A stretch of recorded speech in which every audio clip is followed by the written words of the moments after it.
So hero status apparently is not just reserved for the men and women of the military or doctors or nurses or teachers. Journalists are heroes, too, according to Senator Blumenthal, editor-in-chief of the Washington Free Beacon. Matt Continetti sees it quite differently in a searing piece that he wrote today. He said more often the interpretations of current events and prophecies of future ones are merely the products of groupthink or dogma or emotions or wish casting. There was a time when newspapers printed astrology columns. They no longer need to. The pseudoscience is on the front page. Here now, Howard Kurtz, host of Media Buzz. Molly Hemingway is senior editor at The Federalist and a Fox News contributor. And Isaac Wright is a Democratic strategist. Welcome to you all. Howie, let me start with you, with the media punishment that was meted out in this piece by Continetti, and get your thoughts on it, and then I want to share another piece of it. Go ahead.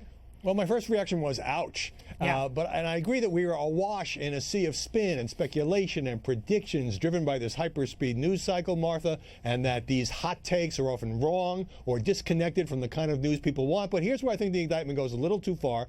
There are still lots of reporters who at least try to get it straight. They just don't happen to be the kind of people you see popping off on cable news panels. Yeah.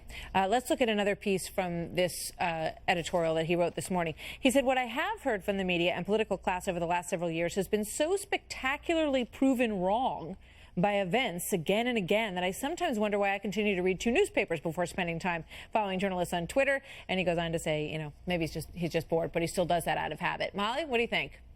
Yeah, it's not just that there is so much conventional thinking or groupthink in Washington, D.C. or in our media environment. It's that there is a lot of it, and it's all spectacularly wrong. And what's interesting is 2016 should have been a real big wake-up call for journalists. They should have said, you know what, we don't understand the things that we're supposed to be covering. We don't understand Donald Trump. We don't understand how he speaks, what his appeal is, why people voted for him. And they should have changed what they were doing. They should have changed who they were hiring or promoting in their newsrooms, their story selection, and how they went about their business. And instead, it seems like they've actually somehow gotten worse. And it really is frustrating for people who do want to see a media that is very strong and that can hold people accountable, you know, whether they're Republican or Democrat.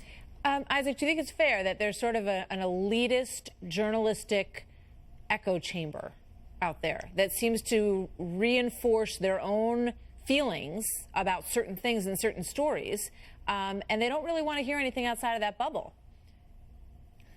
Well, I think the column you just read from is a prime example of that. I think there are tons of folks in the media right now, or the pseudo-media, who question things that are obvious facts, things about the Russia investigation and President Trump. Give me an obvious fact about the Russia investigation. Give me an obvious fact that they're getting An obvious fact about the Russia investigation. Attorney General Sessions and Mr. Kushner both failed to disclose their meetings with Russian agents. President Trump himself in July of 2016, if you'll allow me to quote directly, said, "Hey, Russians, if you're listening, I hope you go hack Hillary's emails."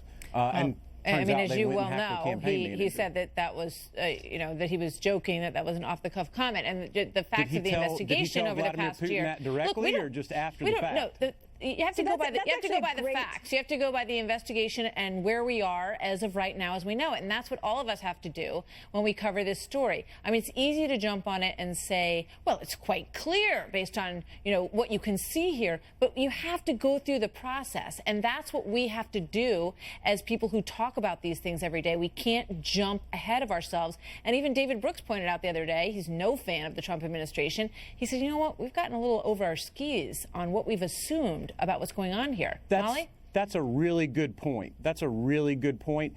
And in fact, to that end, I think that's why we should probably default to things that are nonpartisan, like the U.S. intelligence agencies, the three of which have all agreed that the three leading agencies have all agreed that the Russians tried to interfere with our election at the behest of Vladimir Putin.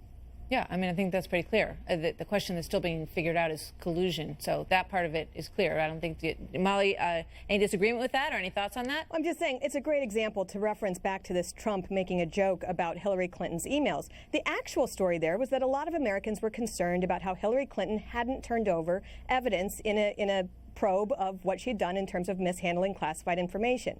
He makes a joke about it. The media take it in this almost autistic hyper-literalism, and they don't understand the joke. They don't understand how he communicates. And it's one thing to not understand how a very prominent public figure communicates, even though we've all known it for decades.